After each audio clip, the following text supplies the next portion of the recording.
In today's video I will be showing you how to make these adorable knitted fingerless gloves with this Fairisle pattern. These are great to make for yourself for winter or autumn, but also a perfect Christmas present for a friend or family member. So to start the tutorial, I've got 3 different coloured yarns and I'm using 3.5mm needles. These are quite long, I'd recommend using a smaller size, but this is all I had. So to start, we're going to do the long tail cast on. I will pop a link in the description on how to do this. So we're going to cast on 46 stitches. You can do more or less if you would like a bigger size. 46 is sort of small to medium size.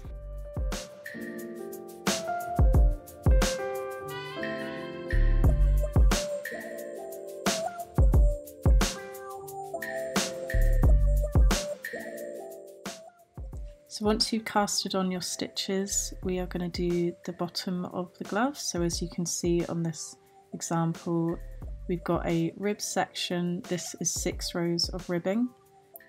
So to do a rib, it is just knit 1, purl 1, alternating, but I will pop a tutorial in the description to help you.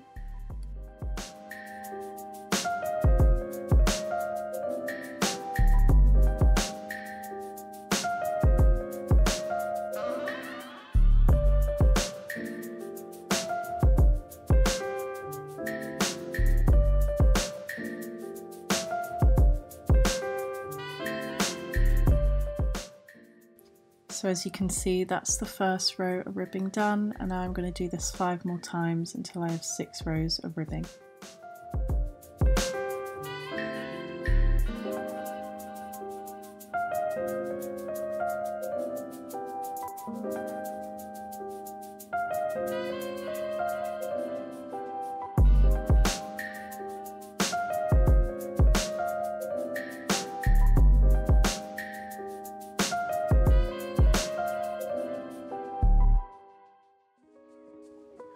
So I've completed my 6 rows of ribbing, and now we're going to be doing a stockinette stitch for 19 rows for the main section of the glove. So that would just be knit on one side and purl on the other side for the next row, alternating. I'll pop a tutorial for the stockinette stitch in the description as well.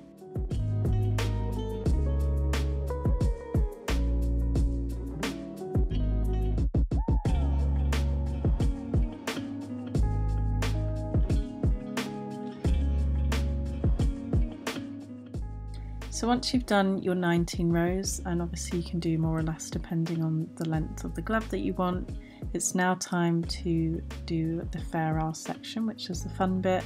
So this is where we change the colour. So I'm just starting a normal purl row, but I'm attaching my new colour, and I'll be working 2 rows of this colour.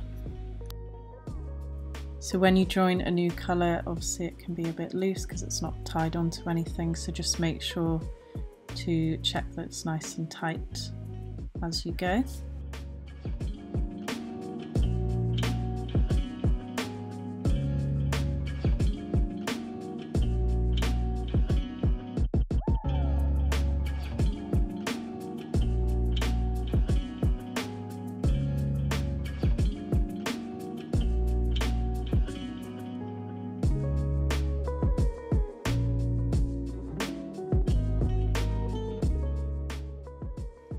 So that's 1 purl row, and now we're going to turn our work and do a knit row of the same colour.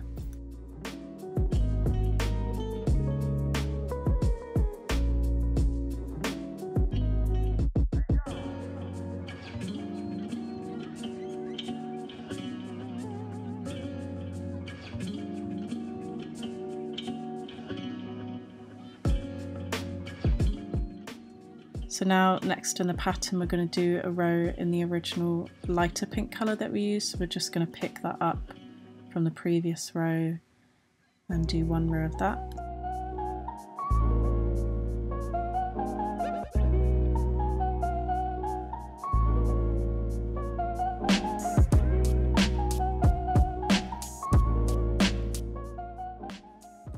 And next is our sort of dotted section of the pattern.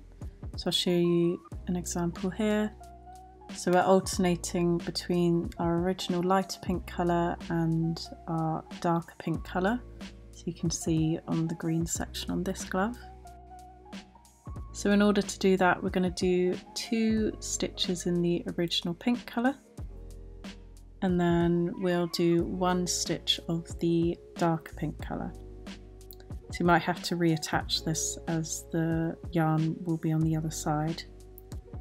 So 1 of the darker pink colour and then 2 of the original colour.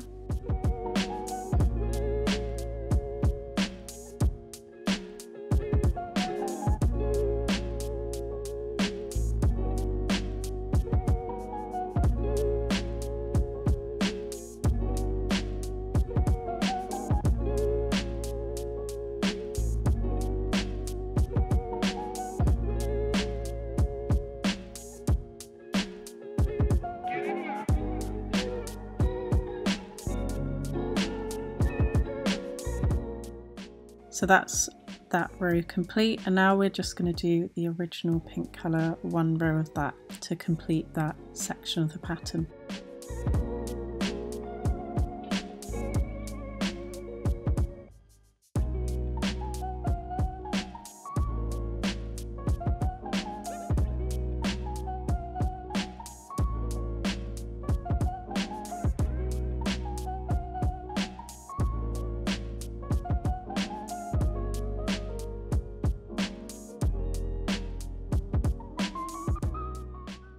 So I'm just going to pause here a moment to show you that we've completed that section 3 more times with another colour in between. Obviously you can do more or less if you want longer or shorter gloves, but that is the main body of the glove complete, and now we're going to move on to the rib section at the top like we did at the bottom.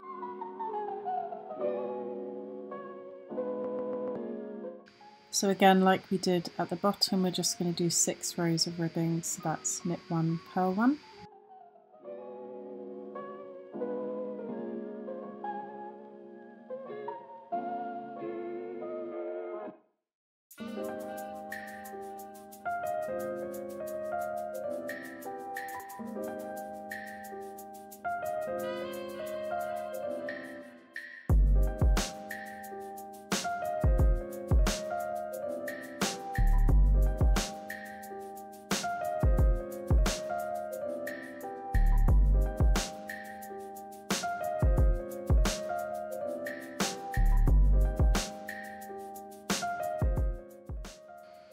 So now it's time to cast off our work off the needle.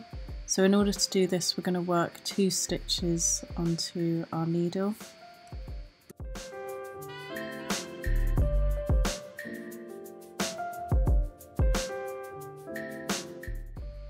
We're then going to take the first stitch you did and pull it over the second stitch.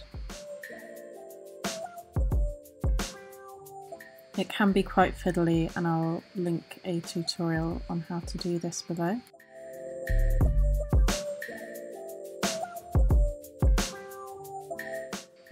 You want to try to ensure that your tension is not too tight, because you still want a bit of stretch at the top of the glove in order to put it on.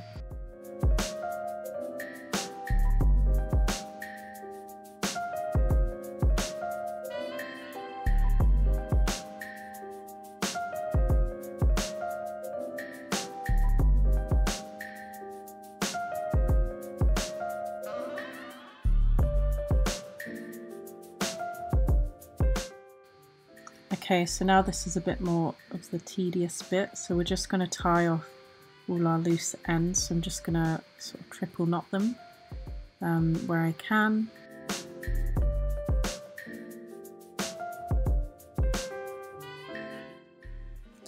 And this is why I've kept some of them quite long, because now I'm going to take a darning needle and just weave them throughout the pearl bumps on the inside to make sure that they're extra secure.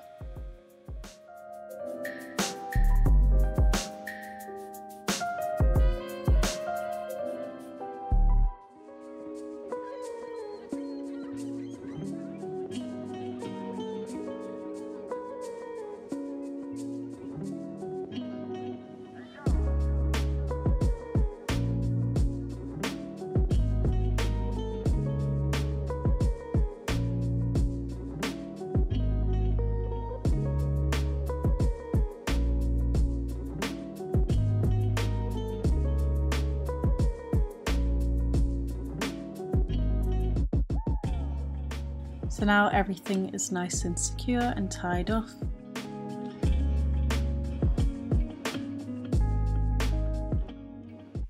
I'm just going to tie off that last bit of yarn that we were working with, and I'll weave it in at the end.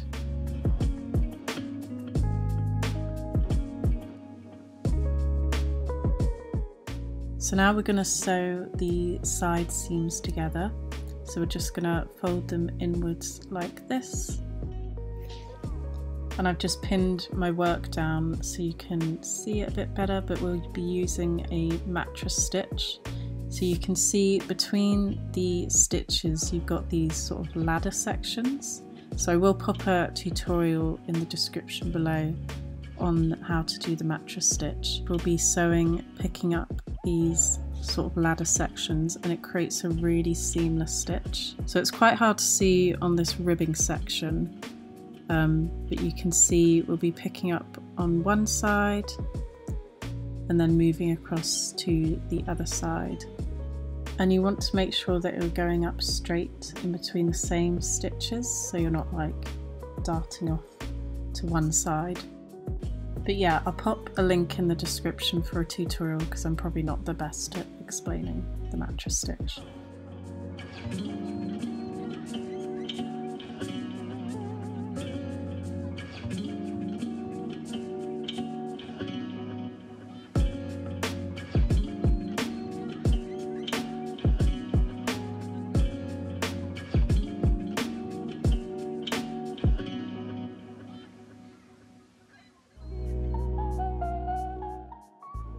So in order to leave the thumb hole, I stopped about 8 centimeters up from the bottom, so just before the colour change.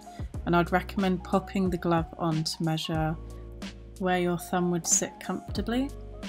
And then I'm just going to take some stitch markers and secure the top bit so I know where to start sewing for the next section.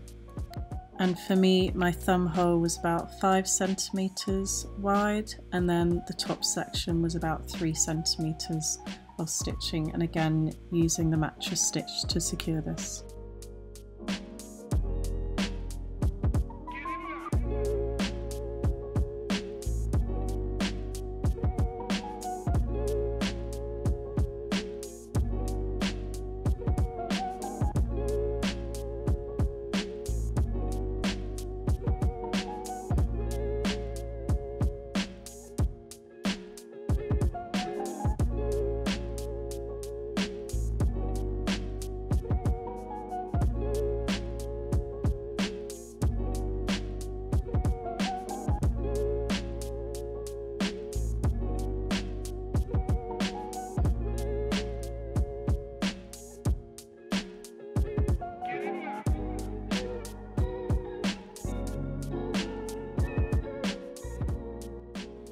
And now it's actually looking like a proper glove. So now I'm just going to secure the end bits of the yarn and again weave them in through the inside.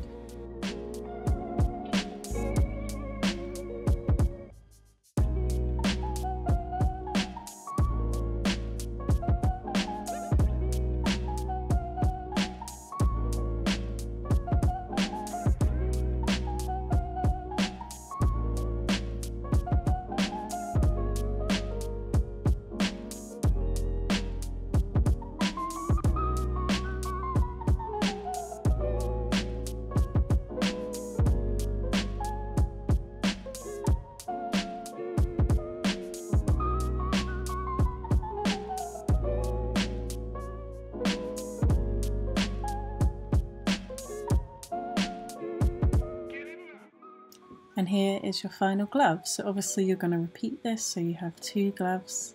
But I really hope you enjoyed this video, and tag me at its.myers.life on Instagram and TikTok if you recreate these. And thank you so much for watching.